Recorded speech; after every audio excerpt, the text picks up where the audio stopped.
2 months after you destroyed the Atlantical Research Collective, everything seemed stable. Your federation had grown to 10 settlements, over 1,000 people. Trade was flowing. Defenses were strong, the reclamation force was cooperative. You'd achieved something rare in the apocalypse. Peace. Then the fishing boats stopped returning. First, it was one boat from a settlement called North Point. 3 crew members. Went out for the daily catch. Never came back. Search parties found the boat empty. No bodies. No signs of struggle. Just blood on the deck and a message carved into the wood. Stay out of our waters. A week later, 2 more boats vanished. Different settlement. Same result. Empty boats, blood, messages, and then this morning, a body washed ashore at Sanctuary Station. One of your fishermen, tortured, mutilated, and pinned to his chest. A declaration of war. The waters belong to us. Leave or join him? Welcome back, survivors. This is part 13, the network war. You've built a federation, survived external threats, and established order.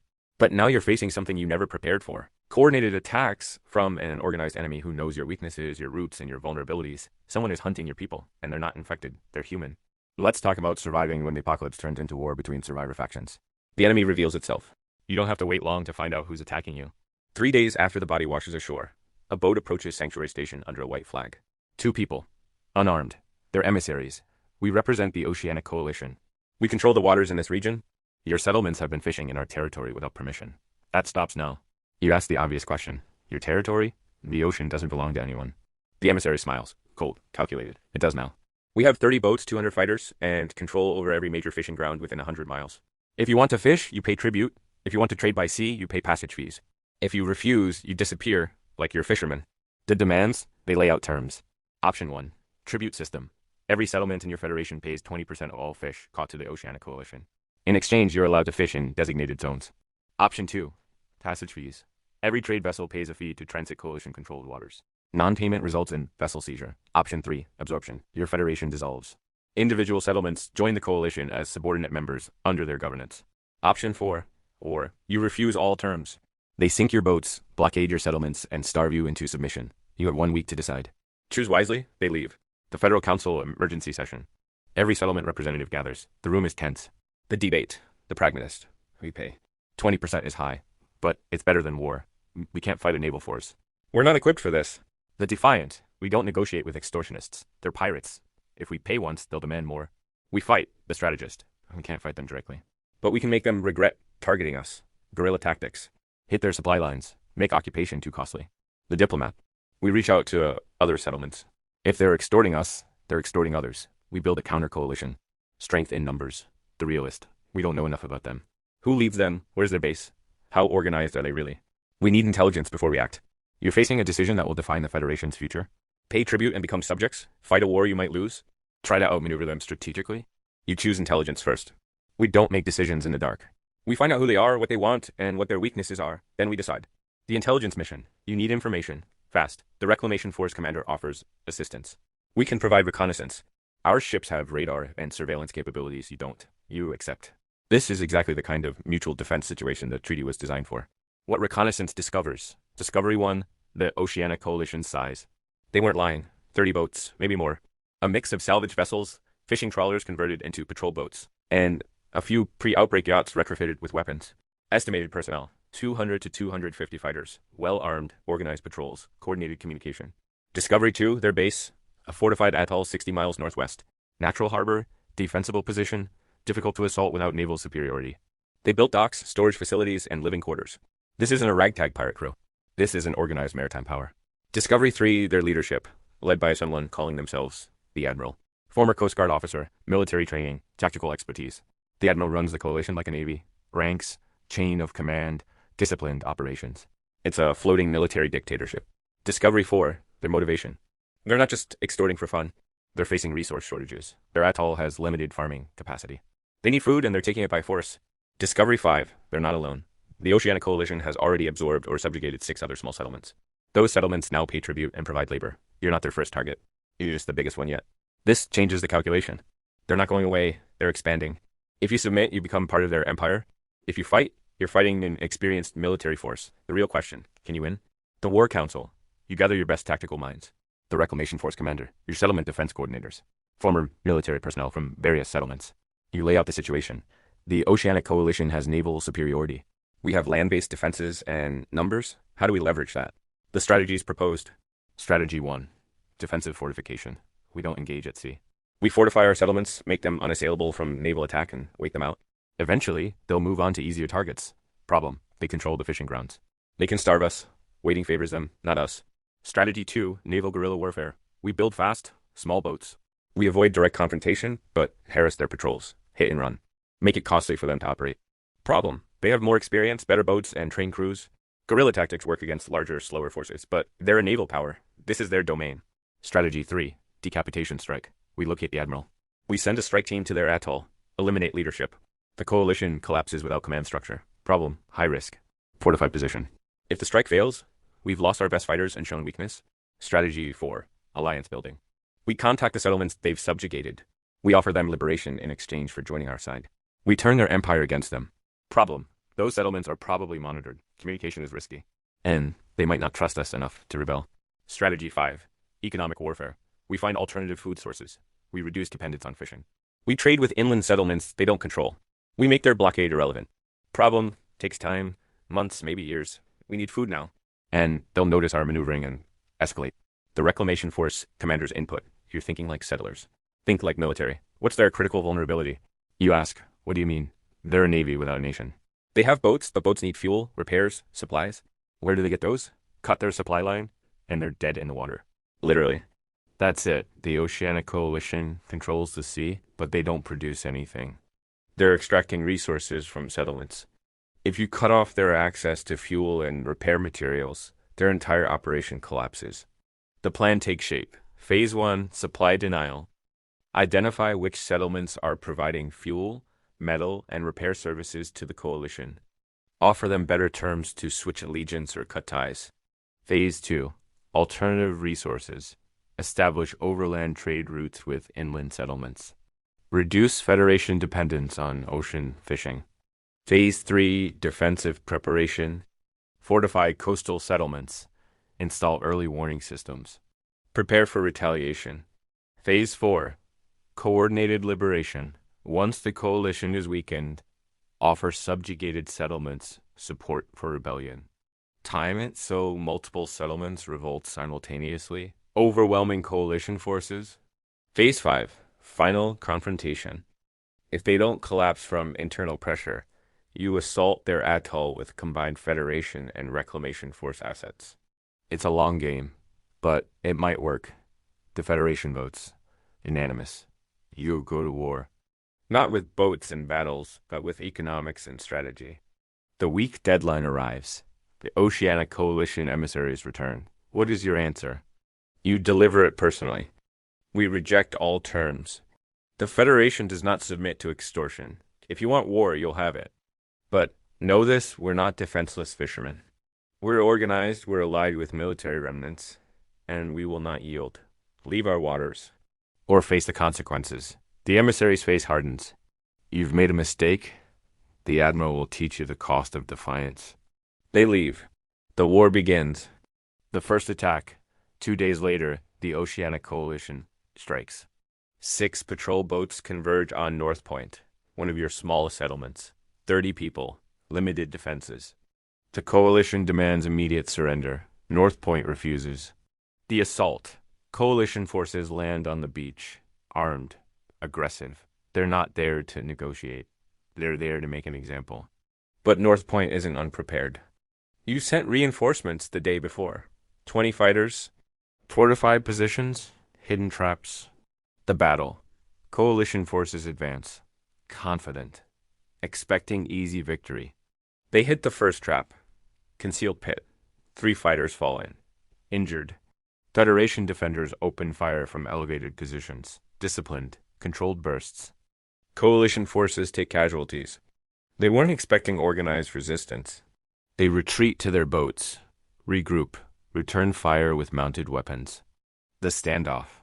Neither side can advance. Coalition can't take the settlement without heavy losses. Federation can't drive them off without naval assets. Then the Reclamation Force arrives, 1 destroyer. Guns trained on coalition boats.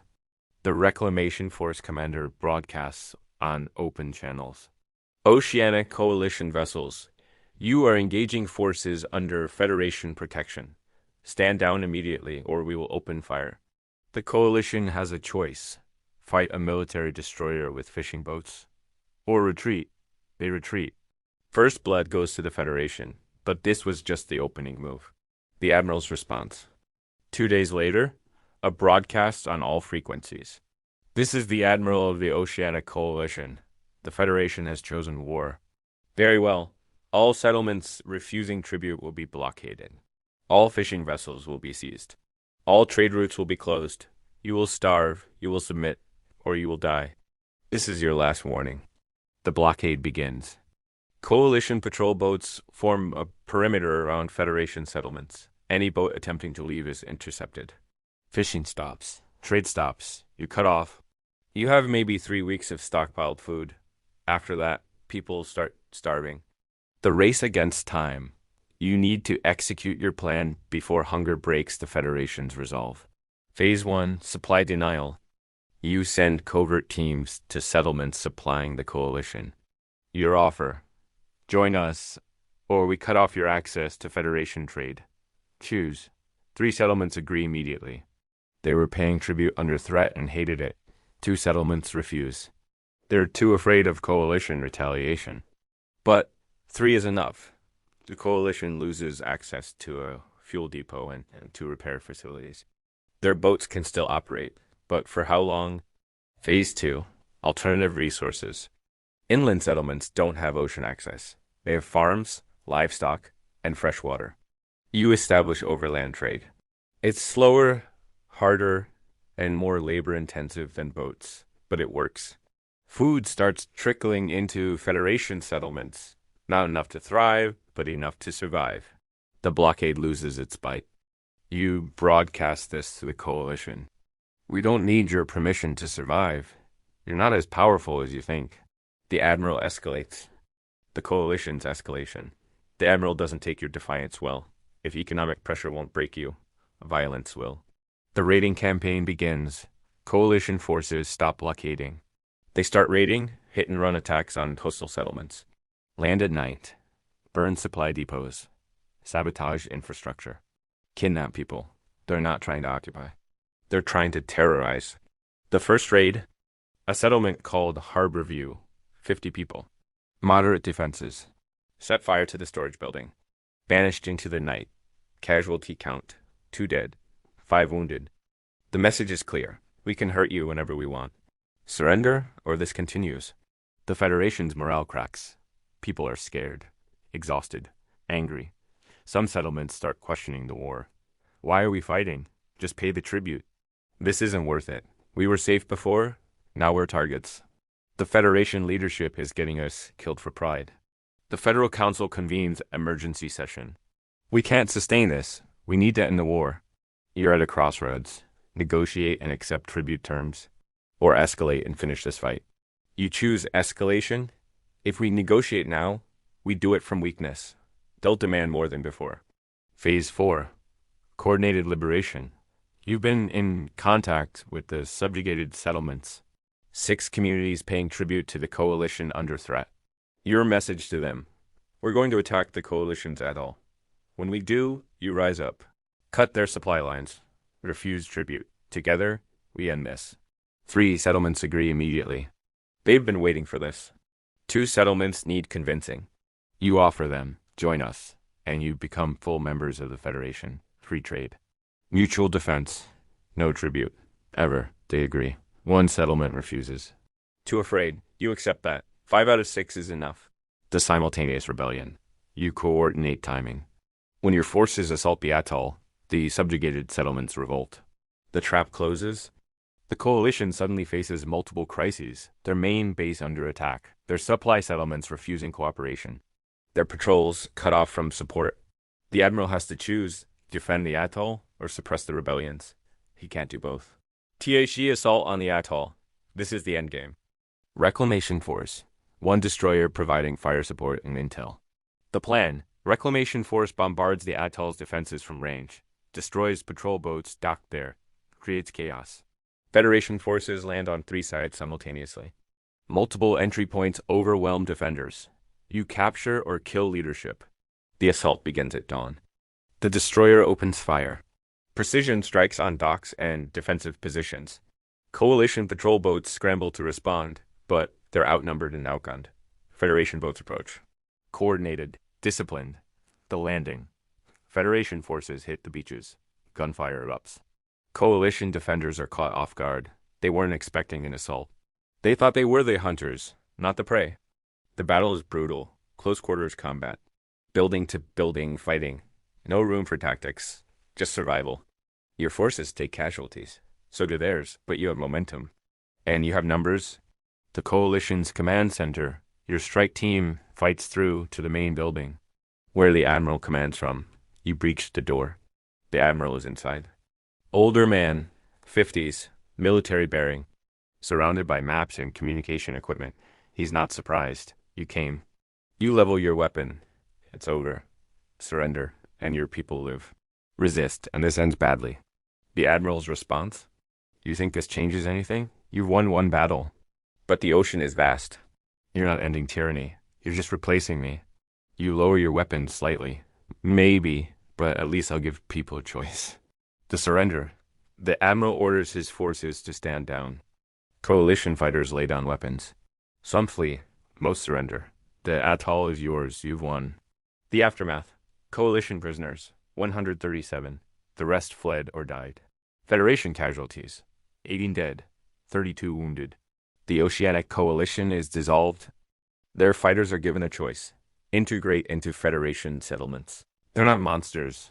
Just people trying to survive. Sets a bad precedent. Exile, he'll just rebuild somewhere else.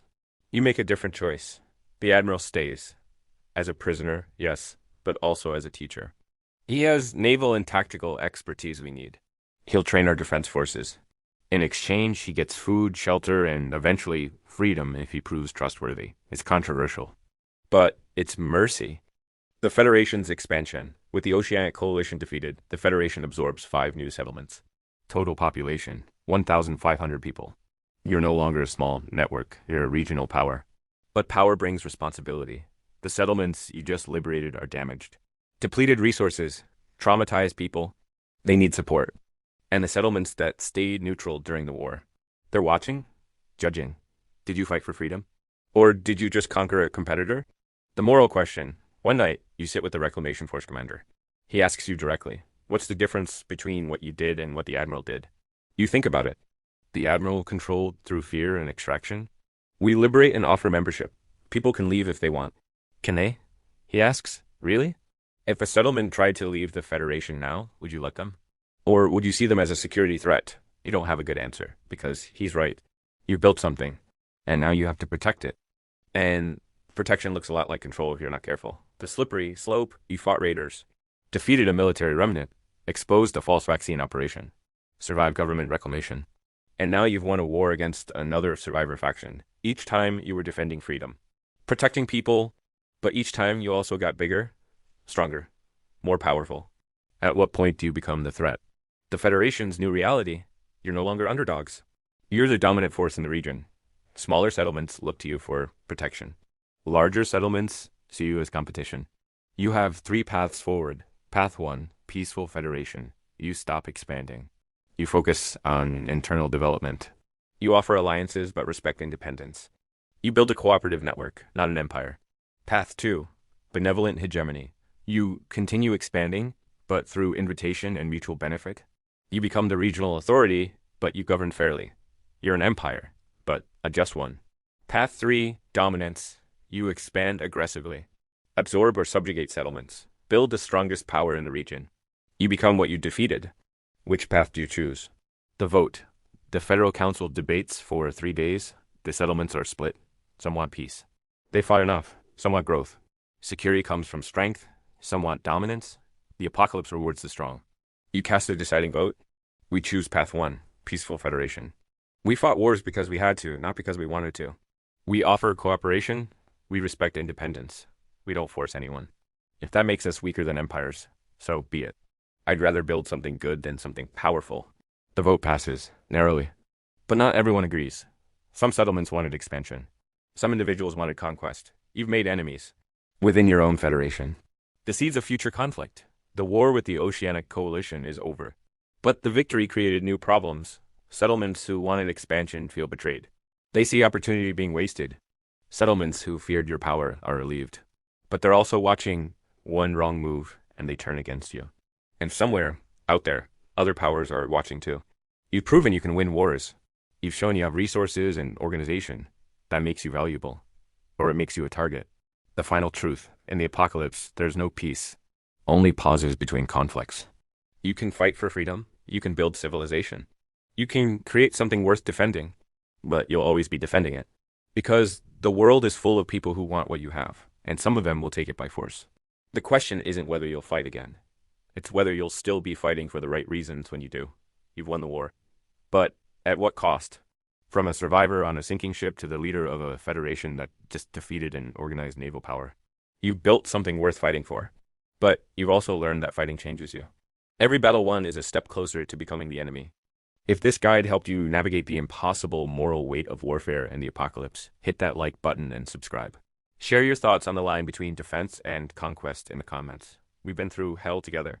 And somehow, we're still asking the right questions. Keep building. Keep questioning. Keep fighting only when you have to. And stay safe out there. We'll see you in part 14 because the Federation's internal tensions are rising. And sometimes, the enemy within is more dangerous than the enemy outside. Stay strong, Founder. You've won battles. Now win the peace.